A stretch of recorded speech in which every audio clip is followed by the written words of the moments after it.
ከነጻነት ወርቅነህ የተማርኩት አንድ ትልቁ ነገር ምን እንደሆነ ታውቃላችሁ?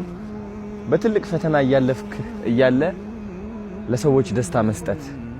አያችሁ፣ ነጻነት ከፊቱ ፈገግታ ርቆት አያውቅም። ብዙዎቻችን ልብ አላልንም።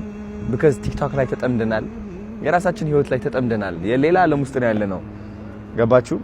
ግን ነጻነት ለካስ ምሳሌ ነበረ። በብዙ ነገር እያለፈ ነበረ፣ እያሳየንም አልነበረም እኛን። አንዳንዴ ይናገራል፣ ግን ፈገግታ ከፊቱ አይጠፋም። ምን ያህል ጠንካራ ይሆን? ምን ያህል ከመንፈሱ ጋር ተገናኝቶ ይሆን? ምን ያህል እግዚአብሔርን አውቆ ይሆን? እናም ነጻነት ትልቅ ትምህርት ሰጥቶኛል እኔ ደግሞ ይህ ትምህርት ለመረዳት ዘግይቻለሁ ብዬ አስባለሁ። ምክንያቱም ነጻነት ከኛ ሲለየን ነው ይህ ትምህርት የተማርኩት የበለጠ። ከዛ በፊት መማር ነበረብኝ። ችግር የለውም፣ ለምክንያት ነው። እና ብዙዎቻችን የራሳችን ችግር እያለፍን ያለነው። አያችሁ፣ የውስጣችን ስቃይ አውጥተን ለሌላ ሰው ስቃይ አድርገን የምንሰጥ ከሆነ ለዚህ ዓለም ምንም አንተርፍም።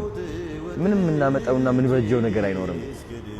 በውስጣችን ስቃይ ተሸክመን ለሰው ፈገግታ መስጠትን የምንችል ከሆነ፣ ይውህናን ፍቅርን መስጠትን የምንችል ከሆነ ትልቅ ትዕድልት ነው። እኛ የእግዚአብሔር ልጆች ነን ማለት ነው። ይገባኛል፣ ብዙዎቻችን በገንዘብ እንሰቃያለን፣ በጤና እንሰቃያለን። የየራሳችን ጎደሎነትና የሚያስጨንቀን ነገር አለ። ግን ይውህናን ፍቅርን መስጠትን ከተማር ትልቅ ለውጥ እናመጣለን። ሀገራችን ላይ ትልቅ ፍቅር ይሰፍናል። ትልቅ ተአምር እንፈጥራለን። because ሳይኖርህ ፍቅር ስትሰጥ፣ እያመመህ እያለ ሰውን ስታክም ምን ያህል ጸጋ ነው? ምን ያህል ጥንካሬ ነው? ምን ያህል ብርታትን ነው? ሁላችንም እንደዚህ ብንሆን እቺ ዓለም እንዴት በተቀየረች ኖሮ። አብዛኛው ሰው የሚጠላ ሰው ውስጡ ጥላቻ ያለበት ሰው ነው።